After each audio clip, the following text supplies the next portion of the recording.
Hello, I'm Deanne, and welcome to Power English for Foreign Execs, a channel for business people, business women, businessmen who are working in American businesses, either in their home country or here in the United States, where I am, or those rising stars who want to work in an American company and they want to enhance and upgrade their business communication skills in English. And Power English, what is that? Power English, the way I define it, is the effective use of English words and phrases and idioms, understanding cross-cultural communications and cultural nuance in the American workplace, and how you develop your leadership style and how you're able to navigate within the American workplace for success. And that's why I'm here to help you. So today's topic is about using key phrases and sentences in chairing an American business meeting. You know, chairing a business meeting in any place, it's really a stage. And chairing an American business meeting as a foreign executive is a great opportunity as a stage really to show your leadership ability and your skills to be able to be able to show your leadership ability, your ability to not control people, but to show how you can empower others to follow you. So we'll talk about how to prepare before the meeting, how to some phrases to use during the meeting, and how you end the meeting and how you follow up after the meeting, so that your colleagues, they may not say to you, but they do feel that they have a buy-in to whatever the agenda is. And speaking of agenda, before the meeting, make sure that you distribute an agenda so that everybody is on the same page, so to speak, to know what's going on. So often, sometimes you go to a meeting and that's when the agenda comes out. And it's just a verbal, like, come to the meeting. That's not a good way to do it. And also, before the meeting, think about whatever happens, what is it you want to accomplish by the end of that meeting? What is it you want to accomplish, and what is it you want those attendees to think about your leadership style? Will they buy in and follow you and feel empowered to follow you to the success of a particular project or endeavor? So do think about that. And also, it's not only the words that you use, but also your body language. You really should practice before you have that very important meeting with someone you trust, either with a mentor or a dear friend you know that will always tell you the truth. You may not always like what that friend will tell you, but you do respect their observation. So be mindful also. I'm looking down because I'm looking at my notes so that I don't forget my points. Be mindful of your language. Don't make it so casual so that it just seems like any other meeting, but neither do not make it so formal that you feel stiff, and then you don't put others at ease. And you know that, whatever tips I'm going to give you, use it in accordance with your particular style and comfort within that corporate culture. So, and if you talk fast, slow down a bit, slow down. Okay. So now at the opening, so now you're here at the meeting, and at the meeting, you want to set at the beginning parameters of how the meeting will go. in time management, in style, and what you want to accomplish. So at the meeting, you may say the following things at the opening remarks. At this meeting, we need to accomplish 1, 2, 3, however many things. Or let's stick to the agenda. That is for everybody, but there are some people who like to go off on a tangent to talk about something entirely different just because they want to, and just because they like to talk. That's really for those people. And you may also want to use that phrase again in the middle of the meeting if you see people doing sidebars and just talking with each other over here, talking with each other over there. Now, let's stick to the agenda. Or let's maintain a strategic focus throughout the meeting. I like that. Let's maintain a strategic focus throughout the meeting. Or our discussions should align with our strategic objectives. Repeat, our discussions should align with our strategic objectives. And another one that I just like too, I aim to steer, S-T-E-E-R, like a car. I aim to steer this meeting towards decisive outcomes. Now, that may be something a little strong for you in some corporate cultures, but if you can use it, people know that you're very serious about it. Time management.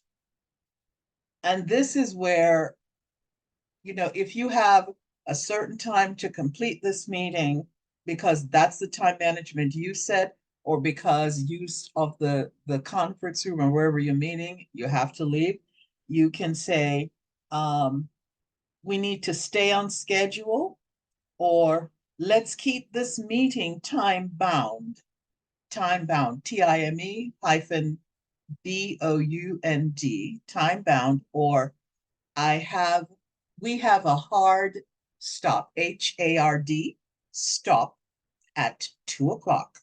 We have a hard stop at 2:00, meaning whatever is not discussed by 2:00, the meeting is finished. And you want to make sure that much of what you wanted in that agenda has been accomplished. Now, during the meeting, when you talk about the agenda, you may say, the first order of business will be, or is, to identify the advantages of this project. And then moving on to the next item, or item 2, item 3, moving on to the next item. Action items, what are we going to do, as opposed to just saying we're going to do it? What are we really going to do, and what's the time frame for it? So let's establish clear action steps. Let's establish clear action steps. And who will take ownership of this action item? And if you don't have any volunteers for this action item, you may want to identify a couple of people, if there are enough people in the room. Ask them if they would take on these action items for the next 28 or 48 hours until, you can find 2 more people who would take on these action items permanently. We need to assign responsibilities. Now, here I have an issue, and I'll explain why. Everybody has responsibilities in life. Everybody does. But when you say at the meeting, who is going to be responsible for this particular thing? If responsibility is not combined with accountability, meaning that For every bit of responsibility, there's going to be a consequence, whether good or bad. That person who's taken on that responsibility is also given the accountability to say, well, you know what? I'm going to be the first point of solutions. So you won't have people running to you and saying, oh, we have a problem, you know, you're going to fix it for me because I only have the responsibility. I don't have the accountability. You don't want team members like that. If a team member has an issue with a project, they should come to you and let you know what the challenge is or what the problem or the issue is. But they've got to come to you with at least one solution, at least one. Whether the solution you're going to accept or not, you want them to think beyond just the parameters. Well, this is my role and I don't have to do anything else. It's not my accountability. That's not the kind of people that you want on your team, because that also has an effect or an impact on your leadership too, you know, as you move up the career ladder. You want people who do feel accountable. And when you empower them to say, okay, let me see now if I have a solution to this first before come running and knocking on your door. Those, I think, are the kinds of people that you really want to make a project successful. So the next one, how do you ask about updates in your project? You may say, let's review the progress made since our last meeting. Or can we get an update on the status of the, you know, the challenges that we face for this project? And those, you should really tell the people that you're asking to make reports, tell them beforehand how you may want to, or talk with them about how they may put their best foot forward in the kind of reporting that you want. Do you want just a verbal reporting, or do you want something that's on a blackboard, whiteboard, visual aids, video, what have you? Let them know that that's the kind of thing that you want, and the time frame that they have within the meeting to present. Now, to have consensus building, it's how you have collaboration within on your team or within the department, and then progressively into the meeting. You want to start building agreements. So let's work towards a shared understanding. That's very positive. Um, and is everyone comfortable with the proposed solution? And if not, let's have a few minutes to talk about that. Or, and here's another idiom I just thought of, the elephant in the room. The elephant in the room. Elephant in the room just simply means that there's an issue that's not being discussed, but you can feel that there is something going on that has nothing to do with the agenda, but you feel it. So there may be some competition among individuals, or there may be some competition among departments that you feel, especially if those department representatives are at the meeting. And you may just want to say, you know, I'm noticing some friction here, and we all of us in this room want this project to succeed. And if there is friction, let's talk about it. Maybe now is not the time to talk about it, but after the meeting, I really would like to be able to talk with, you know, a couple of people to see how we can better offset this friction so that this project will work. That's the elephant in the room that nobody's talking about, but it's felt by everyone. So if you like what you hear and you would like to hear more of the kinds of topics that we use here in Power English for Foreign Execs, I invite you to subscribe. I also invite you to click the like button and comment. And your comments can be very short, very brief. yay or nay, because I know that the YouTube algorithm uh, responds positively. And I would like to have that on my channel, that the algorithms are, responding and getting out my videos to a larger viewership.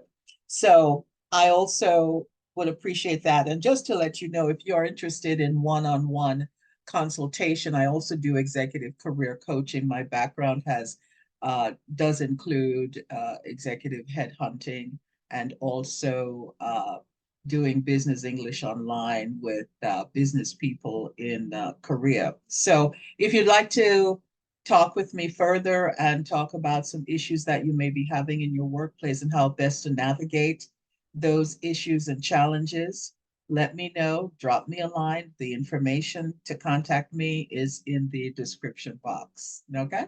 Right. So let's go on. Now we're near the end of the meeting, and here are some phrases to use in the decision-making section near the end of the meeting. And I guess you could also use that too in the beginning of the meeting. Can we come to a consensus? Can we come to a consensus on this? Can we come to a consensus on this? Or let's put it to a vote. Let's put it to a vote. Maybe you don't do that in your workplace, but it's an option to use. Or I propose that we make a decision by the end of the week, within the next 48 hours. Always put a time, on things. And our objective today is to make actionable decisions. Don't forget that. Engagement. How do you keep your participants at these meetings engaged through collaboration? You'd say, I'd like to hear everyone's input on this, or not, depending on the size of the meeting and because of the time frame. Remember, you have that hard stop at 2 p.m. or 3 p.m. You may not be able to get everyone's opinion. But another one is, does anyone have any thoughts or concerns? Does anyone have any thoughts or concerns? And let's make sure everyone has a chance to speak. I don't know about that. It depends on how you feel about including those who, you don't want one person to, as we say, hog the meeting, H-O-G, hog the meeting. And that's another idiom again. I have to remember that one to put that in the description box, hog the meeting. You don't want people who are wasting time by just talking for talking, just because they want to talk and nothing gets done. And if you hear from everyone, you may run out of time to get to all the items on your agenda. So you have to play that by ear. I'm giving you a lot of idioms. Play it by ear. And if I don't put those things in, please remind me in your comments that I didn't put it in. Another thing on getting clarification during a meeting, you might say, can we get some clarification on this point? Can we get some clarification on this point? I want you not only to hear these sentences and phrases, I want you to be able to use them. So I hope you will replay this video, because these are really rich tips that you're hearing. I want to ensure we're all on the same page. I want to make sure we're all on the same page. And let's clarify the expectations moving forward. As the project keeps moving, let's clarify, what do we expect to happen? What do we expect to happen? What do we expect to happen? Then there may be time at the end for a question and answer. Don't leave too much time for Q&A, because that may also go off on different tangents that have nothing to do with the agenda. So, and at the end of the meeting, you may want to say, as I have said at the end of some of my videos, let's call it a day, folks. Let's call it a day, meaning we're just going to finalize this meeting because we have that hard stop at at 2 p.m. And that's just all that it means. And you'll say, you know, we'll follow up on this meeting. I will circulate a summary to everyone and includes things that were not finalized. You may say, who will be responsible for ensuring that these action plans are completed? Remember, as you say that, to think about also saying that the responsibility includes accountability. Even though they may not make the final decision, you will and your senior executives will, but they also should feel that they have an input into the success of the project, not just doing the work, but not feeling empowered that they were also a part of it too. So as the follow-up, you're going to email the meeting summary. You're going to include in your notes what was not finalized. I like, because it's been done for me and I have done it in my career, is to follow up if you can with any personal visits, or to send a very short email to those people who really made a purposeful and positive contribution to your meeting success, and or to those people who made those reports and really worked very hard on them. You just may want to, you know, pick up the phone, personal visit, send a note, thanking that, you know, their input may help to make the meeting a success. Those things show and enhances your leadership style of collaboration and engagement. It's not just about just what you did and what you say, but how you make other people feel. You know, there is a quote by famous author Maya Angelou, which said, and I'm paraphrasing it, people may not remember what you say, but they will always remember how you make them feel. People may not remember everything you say, but they will always remember how you make them feel. And that's a wonderful quotation that a lot of us should live by. So remember, these are phrases I hope that you will use in order to foster collaboration and to have a results-driven atmosphere in all of your meetings. And you will certainly increase your success and enhance definitely your leadership style. It's your stage, but the stage has many actors in it, and those are the people that come to your meeting. So that makes everything holistic.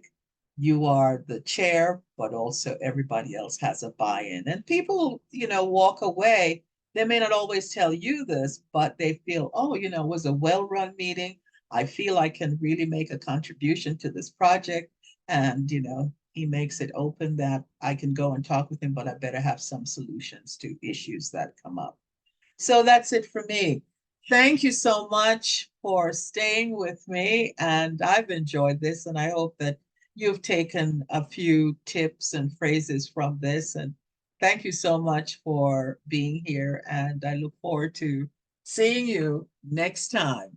I'm Deanne for Power English for Foreign Execs.